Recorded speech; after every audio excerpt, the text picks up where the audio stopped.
ukurannya sesat dan tidak sesat itu apa?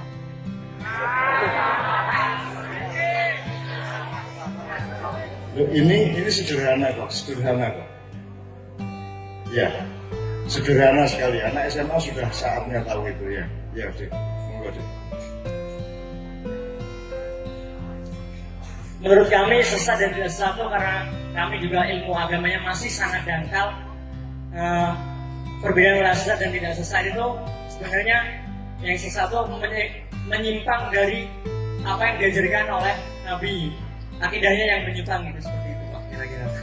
Berarti yang disebut akidah itu adalah memusatkan hidupnya dengan mengakui dan menjalankan semua perintah Allah SWT.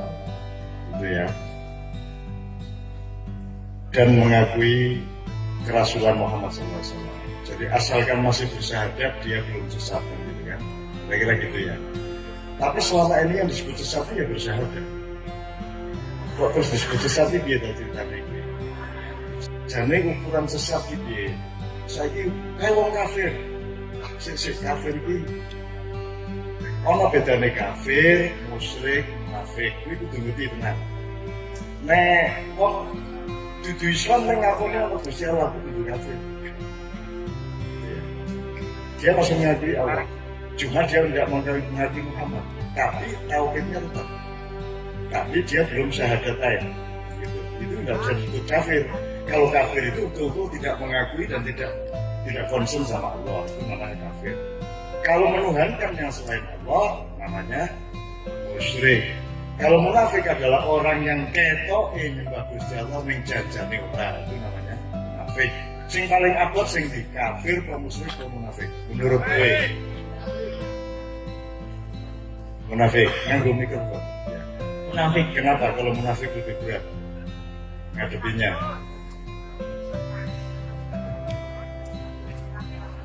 Munafik ketok lanang bul wedok, ketok wedok bul lanang. Begitu dikeluarkan sebagai lanang, wedok meneh. Begitu dirati lu lanang meneh kan gitu kan. Jadi anyar kok nek karo munafik iki. Nek kafir cetha kae lanang karo wedok cetha. Nek munafik iki cetha bendine iso berubah.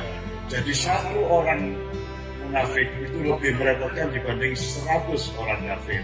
Kira-kira gitu ya. Nah, kue ojo pisan-pisan jadi munafik. Dan munafik tidak hanya urusan ketuhanan, munafik itu juga dalam perilaku sehari-hari. Nek kue jam takzim karo guru, takzim tenan. Dan kue kudu ngerti alasannya ngopo kok hormat karo guru. Gitu ya. Orang mergo kowe wedi, ning mergo kowe sadar. Nek kue pura-pura mergo begitu ning sekolah, kue saya guru begitu guru lewat. Tuh, sok ngono gitu. Ya lah. Kue tahu ya? Gak tahu. Kira-kira gitu ya. Itu kejebak kue guyon lah masalah ya. Tapi munafikan itu kan yang paling repot. Dan Indonesia sekarang ini adalah medan kemunafikan yang luar biasa. Kelihatannya punya semua membela rakyat, padahal mereka semua menindas rakyat dan mencuri uang rakyat. Betul kan? Jadi ini negara yang betul-betul penuh dengan kemunafikan. Ya perilakunya, ya undang-undangnya, ya segala macam. Pokoknya undang-undang tahun 2002 itu luar biasa menghancurkan Indonesia dan kita harus kembalikan kepada Undang-Undang Dasar 1945 pada suatu hari. Dan itu aku titipkan kepada anak-anak, kembalikan Indonesia sebagaimana aslinya, gitu ya. Oke. Syukur Pancasilanya disadari keislamannya. Jelas Pancasila itu akidah tauhid dan seterusnya ya. Pendidikan itu sila kedua. Sila pertama agama, akidah. Sila kedua pendidikan. Nah, pendidikannya salah, nanti hasilnya pendidikan itu kan sila ketiga, yaitu parpol, ormas, tokoh-tokoh intelektual, sila ketiga. Sila ketiga ini yang kita percaya untuk bikin pemerintahan. Pemerintahan itu sila keempat, yaitu orang yang kita pilih dikumpulkan untuk bermusyawarah dan bermufakat. Sila keempat apa? Kerakyatan yang dipimpin oleh hikmat kebijaksanaan dalam permusyawaratan perwakilan. Perwakilannya ada, permusyawaratannya mana sekarang? Sekarang ada perwakilannya yang kita pilih dengan pilek itu, tapi permusyawaratan tidak ada. MPR sudah tidak berfungsi seperti dulu. Kita tidak punya garis besar haluan negara, tidak punya lagi. Jadi ini kapal besarnya ini Racetko, Rono, ini Racetko. Makanya rakyatnya obat mati berat-berat. Nah, kamu anak muda generasi milenial, Anda yang akan oleh Allah diberi kekuatan untuk mengembalikan Indonesia dengan kekuatan dan kesatuannya sebagaimana semula. Ya, soal sesat, janjane sing ngerti tenan sesat kalau ora sesat sapa? Allah ya. Oke.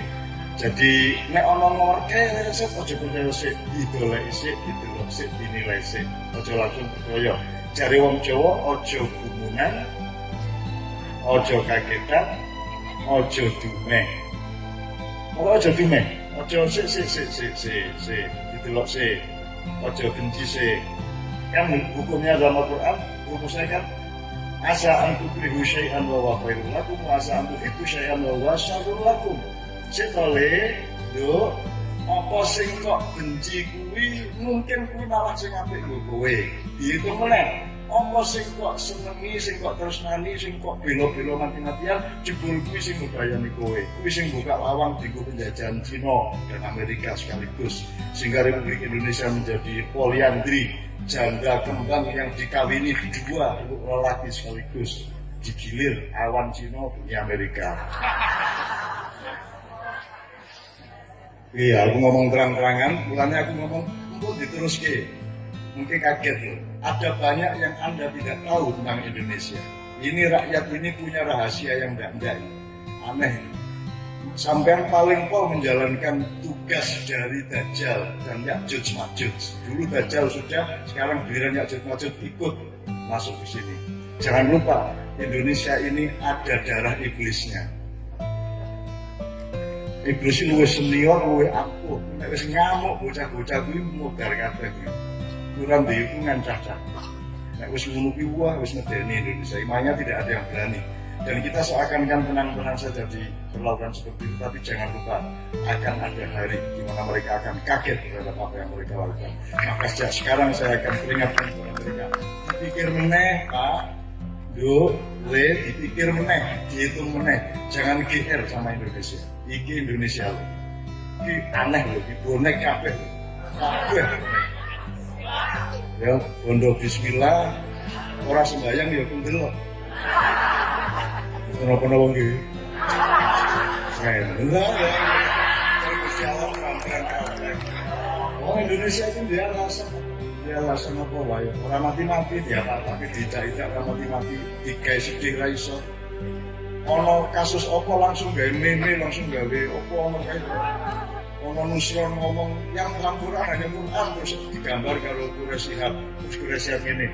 Maksud ente aneh harus berhenti jadi bukan tafsir gitu. Durung sedina loh nih. Wisuke wis ana ngono kuwi. Jadi orang Indonesia tuh begitu cerdasnya, begitu kuatnya sehingga ditindas kayak apapun mereka enggak mati-mati.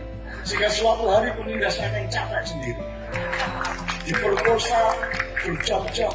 Sing perkosa wis mengge-mengge. Terus sing diperkosanya sambung lagi.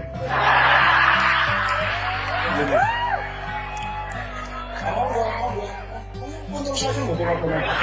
Kalau lagi ngawal, itu musuh Vietnam, musuh Korea ini dipergian lama kan mas betul. Terus sekecam ini. Indonesia itu nggak gila. Artinya orang mendem. Indonesia itu nggak mendem. Rokok diunggahke 50.000. Rumah saya ini frustrasi. Nganti saya ini dari 50.000. Ini malah nyemut rokok. Ya Allah, 15.000 enaknya kayaknya. Endahnya 50.000 enaknya piye. Ini malah menunggu. Apa yang ini sih? BBM jari muda lah sudah muda ning Jawa Timur dan sendi jari muda ayo kok sore suwen aja orang Indonesia rokok wis iso ditantang sampai akhirnya neraka menolak orang Indonesia.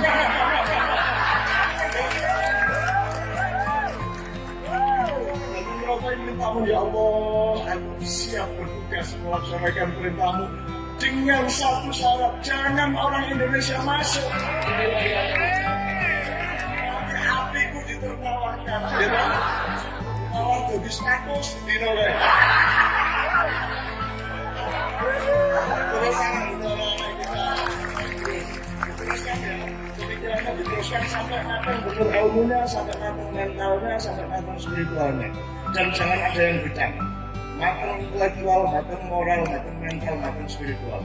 Harus seimbang di antara keempat-empatnya. Kalau spiritual kok jadi hantu, intelektual kok jadi watu. Nek mental kok kowe kaya wong gendeng. Gendeng nek ora ngerti. Memang gini. Nek ora ngerti, sing arep dilawan sapa? Jenenge mental kok. Moral kok apik banget ning. Nek ora ngerti apik karo sapa? Kudune gagah malah dhewe nyuwun sewu. Kudune nyuwun sewu malah gagah. Nah, itu kalau orang punya makin mentalnya hebat. Maka spiritual, mental, intelektual, moral harus seimbang. Manusia hidup itu di mizannya Allah. Wassama arofaha wa wada'al mizan. Asal Anda belajar keseimbangan. Semua pelajaran di sekolah itu untuk menciptakan keseimbangan hidup. Apa saja, pelajaran apapun untuk menciptakan. Kalau kamu pintar tapi tidak seimbang, jangan merusak. Kendel rasa imbang, bojomu kaploki begini, laplok. Terus apa? Spiritual rasa imbang, sholat, wiritan, sholat atau nyambut gawe. Usume wong kerja bakti dina minggu kowe wiritan, ini lapras wit-witan ya terus isih parit kowe ning jendela kene itu. Kowe tak dongake mung-mung sing nggo pacul ya. Pacul ndase gitu. Jadi harus seimbang, wiritan 3T ya. Harus pada tempatnya, harus pada waktunya, harus tepat aturannya. Kiai Kanjeng menjalankan 3T. Kalau telat sedikit bunyinya lain. Kalau waktunya telat, kalau aturannya misalnya aturan nada selip sedikit aja jelek. Waktunya harus tepat, harus tepat, ngek harus cuit harus tepat. Jadi 3T. Jadi ini grupnya kita rubah malam ini namanya Kiai 3T. Ini benar-benar memang begitu hidup itu harus tepat waktunya. Jangan dipikir kebaikan itu selalu baik, karena kebaikan yang tidak pada waktunya itu keburukan. Kowe sholat subuh duhur. Iya gitu oke. Iya gitu. Mentang-mentang Gusti Allah ngomong ya sing apa-apa sak kainimu sing penting sholat subuh. Akhirnya tangi jam 11 sholat subuh. Begitu rakaat kedua Allahu Akbar Allahu terus duhur. Nah, jadi semua harus tepat aturan, tepat waktu dan tepat tepat tempatnya. Bercinta dengan istri itu indah, baik dan benar. Tapi kalau tidak tepat tempatnya, misalnya ning bedu, pokoknya nyirat temanmu, kepungkung, dijelaskan apa? Terus kamu jalankan suami istri yang ibadah, memberi apa namanya cinta Rasul. Tapi harus di tempat yang tepat. Ojo ning nirat, wong ning pogo dhuwur kae. Ono sing ning sumur barang. Nggo kali kae terus ono meneh bayu cuy. Ya itu nang ndi. Kae